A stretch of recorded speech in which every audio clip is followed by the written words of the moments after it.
Hey guys, anybody who might be watching this, my name is Shaun. This is my first Let's Play. Before we get started, I just want to let anybody who might be watching know, every Let's Play I do will have a separate non-commentary version uploaded. It will be the same game footage, just without the commentary. Just in case... excuse me, just in case you do not like the sound of my voice. Which I see a lot of people do have issue with a lot of Let's Players, which is understandable. But yeah, if you want to see the game footage without my voice, there will be a separate non-commentary version uploaded alongside the commentary version. I hope you enjoy one of them. So we're playing Castlevania Symphony of the Night. First released in 1997, this is one of my childhood classics. Developed by Konami, famously launched the career of Koji Igarashi, also known as Iga. I'm eager to see how Bloodstained Ritual of the Night turns out, his current Kickstarter project. Terrible pun. But yeah, Castlevania Symphony of the Night. Critically acclaimed. Came out at a time when 2D games were very much on the downturn. There was a lot of push for 3D titles, which in hindsight wasn't the best thing. So I don't think this game sold that well initially, but strong critical praise and good word of mouth eventually gave it the reputation it deserves, and it did sell enough to become a greatest hits in America, a platinum here in the UK. These are all items we can't use yet because we are playing as Richter. So yeah, Symphony of the Night starts with the ending of the previous game. Symphony of the Night is actually a sequel to Rondo of Blood, known in Japan as Chino Rondo. It's the first game of the Dracula X sub-series. Symphony of the Night is the second. And we start with the end of Rondo of Blood, which was not released outside Japan at this point. I'm just going to be quiet for this very famous exchange. You don't belong in this world. It was not by my hand that I'm once again given flesh. I was called here by humans who wish to pay me tribute. Tribute? You steal men's souls and make them your slaves. Perhaps the same could be said of all religions. Your words are as empty as your soul. Mankind ill needs a savior such as you. What is a man? A miserable little pile of secrets. But enough talk. Have at you. So of course, a very famous exchange. The dialogue, voice acting in this game is infamous for poor quality. I think it's worth noting at this point, this is February of 2019, the PS4 remaster, in very big air quotes, of both Rondo of Blood and Symphony were released the previous October, and they both used the PSP.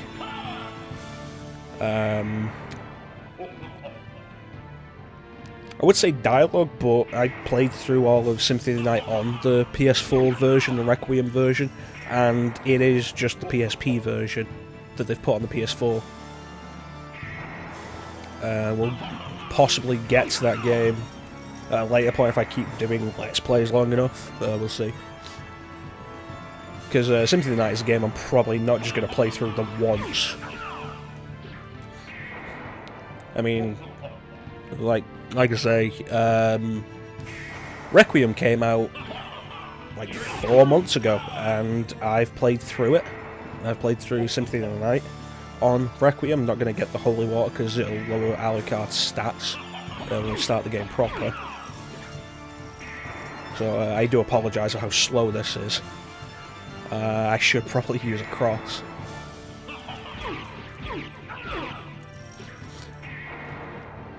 We're almost done with this part. The next section is very fast. Yeah, so I played through the Requiem version of this within the last 4 months. Might have been last month that I finished it. I'm not entirely sure. I wasn't keeping track of the date. I was playing it very on and off, not really paying much attention, because the PSP version is not the best way to play this. Now that we can actually hit Dracula anywhere rather than just his head, this section of the battle does go much quicker.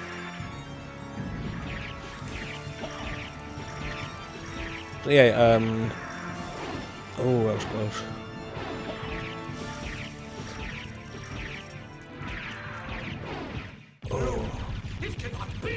I'm glad I got through that without being hit. That would have been embarrassing. Yeah, I've played through this game dozens of times. I don't know what's going on there. That doesn't look right.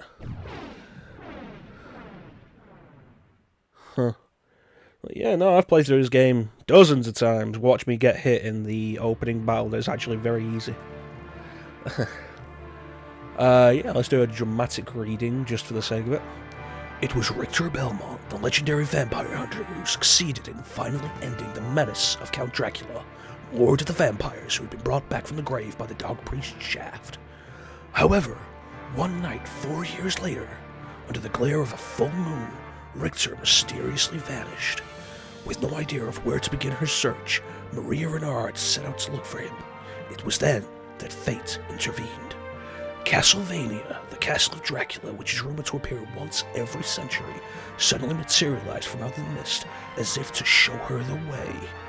Meanwhile, powerful forces were struggling for the soul of a man named Alucard, the very same Alucard who had teamed up with Trevor Belmont to battle his immortal father, Count Vlad Tepes Dracula. Alucard, in order to purge the world of his own cursed bloodline, had submerged his vampiric powers and entered what was supposed to be an eternal slumber. But now he's awake and aware of the evil once again at work in his homeland. The time has once again come for the forces of good and evil to engage in their ancient battle. Dracula's castle beckons for you, and no man can say who shall emerge victorious.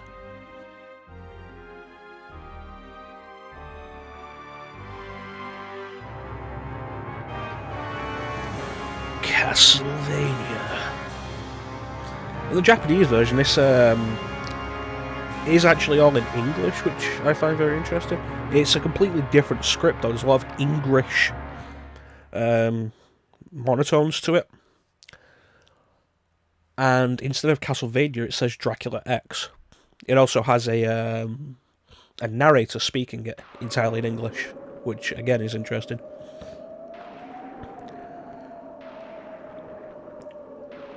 I feel like I've started to talk about like 3 different things and then gotten sidetracked and forgotten what they were.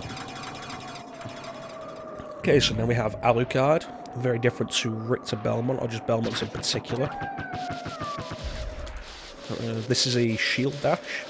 Went a bit further than I wanted there. Basically what we have is we have this backdash technique by pressing triangle. If you rapidly press triangle, this is as fast as you can go. There's a slight recovery to it. But if you pull the shield out during the animation, it cancels the recovery. So with the right timing, you can actually blaze through most corridors. Speedrunners do use it as one of the fastest ways to get around. I am not a speedrunner. I don't, as much as I love this game, I do not have the patience to sit down and learn all of it that much and how to do everything optimized in the best way. I don't have the patience to do that with any game I love, honestly. They do get to a point where I'm very tired of playing the same thing over and over. So yeah, Alucard plays very differently to the traditional Belmont, which was traditional at the time this game came out. After this game came out now, a lot of people are probably more used to the Metroidvania style than Classicvania. We have a first appearance of Death here. Alucard, what is your business here? Robbie Belgrade playing Alucard here. Still befriending mortals. I'll not ask you to return. Interesting thing, Death will appear later as a boss battle, because of course he will. He has a different sprite there than this. This isn't how he appears, which is strange. And Death just mugged us for all our stuff. Now we don't have a sword or a shield or any of our equipment, it's all gone. It's very traditional Metroid style to have you start without your equipment. Metroid Prime would later go on to do something similar to this. TV Tropes refers to it as a taste of power. Heart max up, increase our max hearts, we'll be collecting several of those throughout the game. Yeah, TV Tropes refers to it as a taste of power. You are given the character in a strong state at the beginning. Like I say, Metroid Prime does this as well. And then something happens in the early game to strip you of the power. For example, in this game, Death just stole our stuff. Metroid Prime has you knocked into a wall by a big explosive. There's a neutron bomb there because this is technically a replay. Because you may have saw at the start, I do have more than just the one save file for this game. So this is technically counted as a replay, so there are several things that can appear. We start with a neutron bomb in our inventory. We can buy the duplicator from the merchant, the librarian.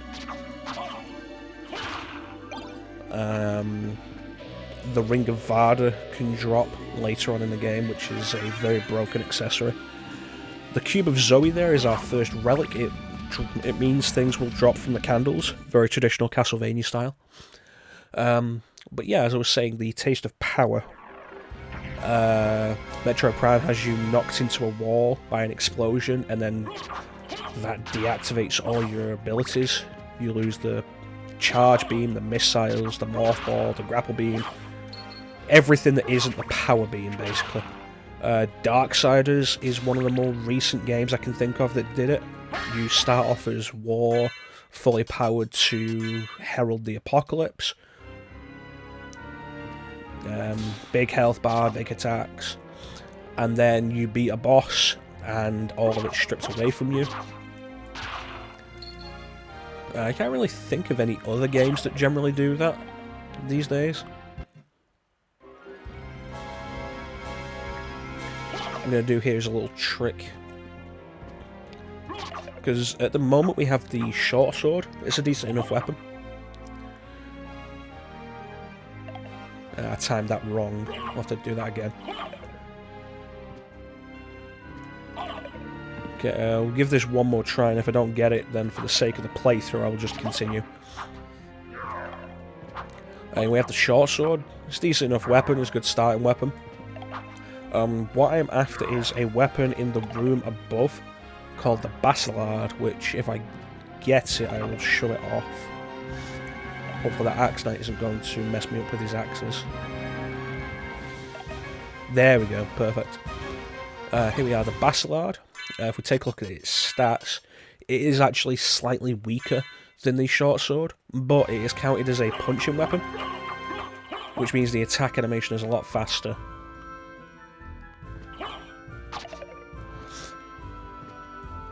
Which in the end, if you can mash fast enough, means you'll go through enemies a lot quicker, which is very good.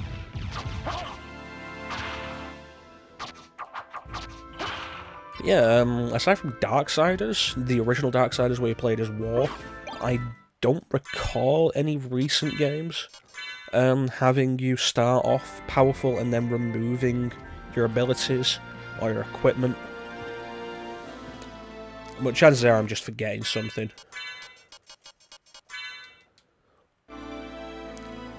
If you know of any games that do that more recently than Darksiders, definitely let me know in the comments. I'd appreciate that. There's a hidden room where we get a boost to our maximum health. So yeah, unlike previous Castlevanias, this is more of an RPG style, which would be followed by the later games in the series. Circle of the Moon, Harmony of Dissonance, and Aria of Sorrow on the Game Boy Advance. Dawn of Sorrow, Portrait of Ruin, and Order of Ecclesia on the DS. All having RPG elements. This is years before RPG elements were kind of shoehorned into everything. Like you see RPG elements in everything these days, skill trees, level systems, and more often than not, especially in the case of a level system, they feel out of place. But there's the blending of the genres that has inevitably come to pass. No, I want that money. I don't know why, I'm not really going to spend much of it, but you know, we'll grab the money. Why not?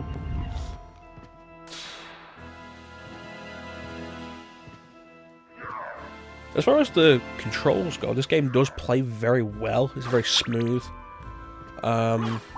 This is the European version, which I think would run at 50 Hz.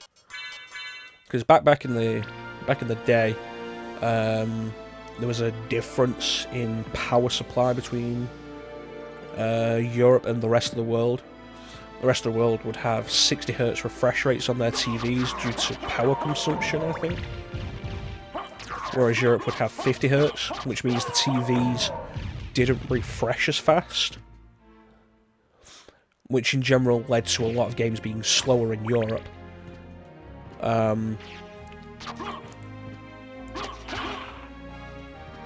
Mostly something we just got used to, although if you're an American, or you're used to playing American versions of games, check out the European renditions of several classic songs that you may know. The European Sonic the Hedgehog and Green Hill Zone, the Green Hill Zone theme, or say Mega Man 2 with its classic soundtrack, and the European renditions of those, which they all sound slower, they're all played slower, which can be a little weird to a lot of people, but it's just how we had it back in the day. This is our first boss. It's a dual team between Slogger and Gaibin. Previously bosses in Super Castlevania 4, where they were tricky, were fought as part of a gauntlet. You went Slogger, Gaibin, then Death. But here, first boss, very easy. It's very easy to get them into a pattern where Slogger, whenever you hit Slogger, will bounce back and Gaibin will catch him, and then he will try to drop Slogger on you. But if you hit Slogger again, even while he's falling, he'll jump back again, and Slogger will catch, and Gaibin will catch him again, and just rinse and repeat until Slogger is dead, and then Gaibin on his own is absolutely no threat. It is something we'll get into later as we go. This game is honestly not balanced that well. It's not a bad thing, but it does lead to the game being very easy. I do think the trickiest part of the game is at the start, when you have less equipment and you'll take more damage. But once you get a decent set of equipment, you will be very hard pressed to actually die. Because you'll just be taking so little damage from everything. It does become crazy. And Alucard has so much at his disposal, so many weapons, spells, which we'll get later. We have 47 MP, so I'll show off a spell later. No, I want to keep the axe for now.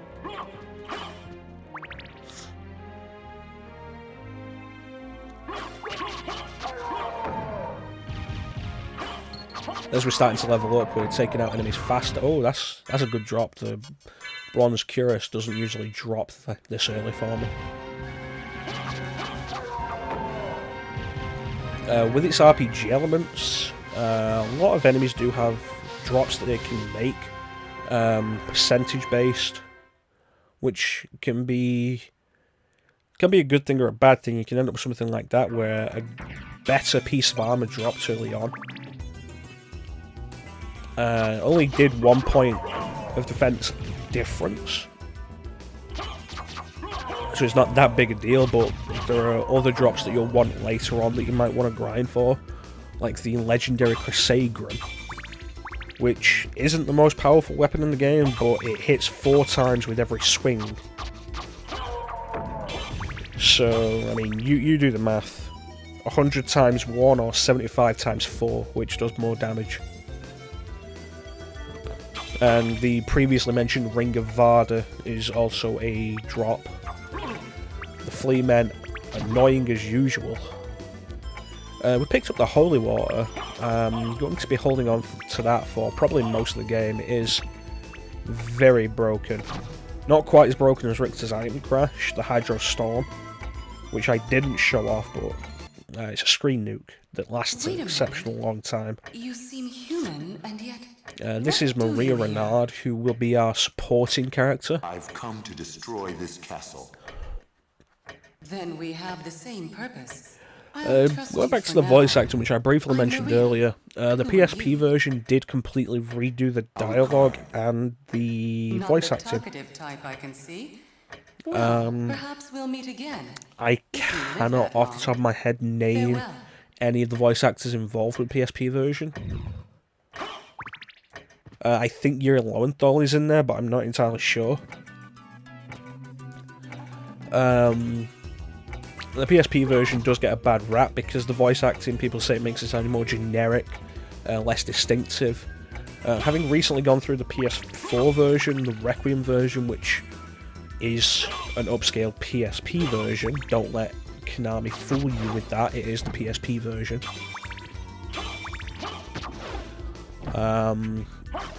Listening to a lot of the dialogue after going through this game, the first time I played the PSP version, I hadn't been through the PS1 version in a while. So the PS1 voice acting wasn't directly embedded in my brain at that time. But since then, I've been through this game numerous times. And actually knowing the PS1 dialogue by heart, and having it in my mind to compare with, I think not just the voice acting, the dialogue that they've replaced it with, in a lot of cases, it's not a replacement, it's the same dialogue, like exactly the same dialogue, and in a bunch of cases, the voice acting, I think, sounds weaker. You can criticise a lot of the voice acting in this game. Alucard, Robert Belgrade, who plays Alucard, I think does put in a very decent effort as Alucard. Makes a solid show. It can come off as cheesy and not great in parts, but at least he's trying. The main impression I got from Alucard in the PSP version on PS4 was that he was bored. There didn't really seem to be any passion there. Oh, you don't see the tart drop that often. How high is my luck? It's only 8. Get some decent drops. If the Ring of Varda drops, I'm not going to equip it because that will make this playthrough even easier.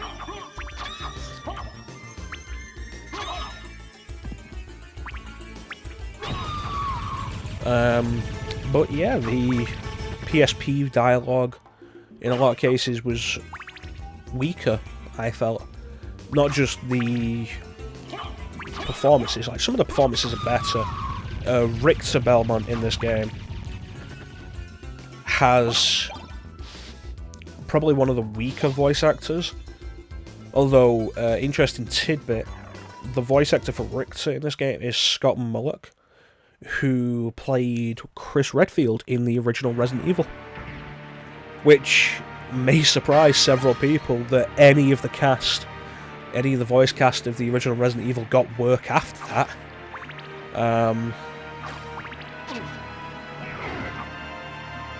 But yeah, no, it was the same voice actor.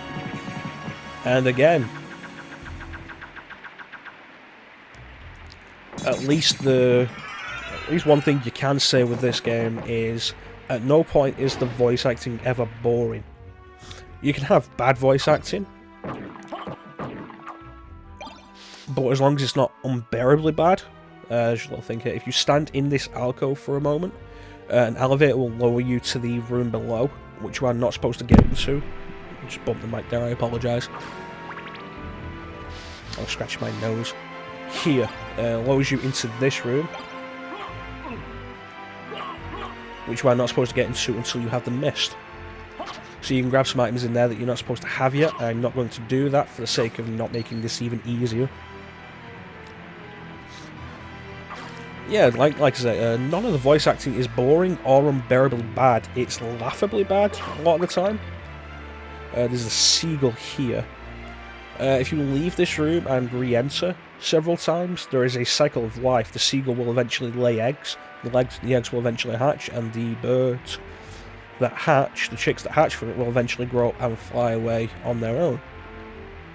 Which is a nice little thing, I think. We take a look in the telescope, we get a quick early look at the ferryman. I don't think this has any purpose, but the Metroidvania Castlevania games would go on to have various things like this that don't serve any purpose, they're just kind of neat. Yes, like, the voice acting is not unbearably bad at any point. I've heard some unbearably bad voice acting. Like, I think a good example is if anybody who's watching has ever played Spider-Man Web of Shadows on the PS3 or the Xbox 360, the voice actor for Spider-Man in that game is awful. And I consider it to be unbearably bad. There was a point where I stopped playing that because I just could not stand the voice. Very petty, yes, but I did eventually go back to it and enjoyed the game. I found it to be a very enjoyable game. Possibly get round to that at some point, as I do quite like a lot of Spider-Man games. Scott Mullock, though, going back to that, unfortunately died in a car crash in 2000, which was very sad to see. Very sad to hear about. There was a concerted effort in the last few years to find a lot of the actors and voice actors from the original Resident Evil, the live action actors and the voice actors. It turns out in almost, I think, every case, the voice actors were not the same people who provided the live action footage.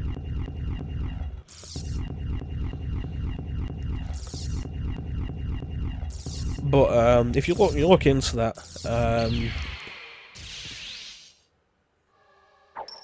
this is the doppelganger. It can be a tricky fight until you equip the red rust, which is a weapon we picked up early on that is fairly weak. However, oh, if I can hit him, I'm doing terribly here. He is now cursed, which means he cannot do any damage. He cannot do his normal attack, his sword attack. He can still throw knives, but as you can see, they're doing 1 point of damage. So, like, this fight goes from fairly tricky to a joke.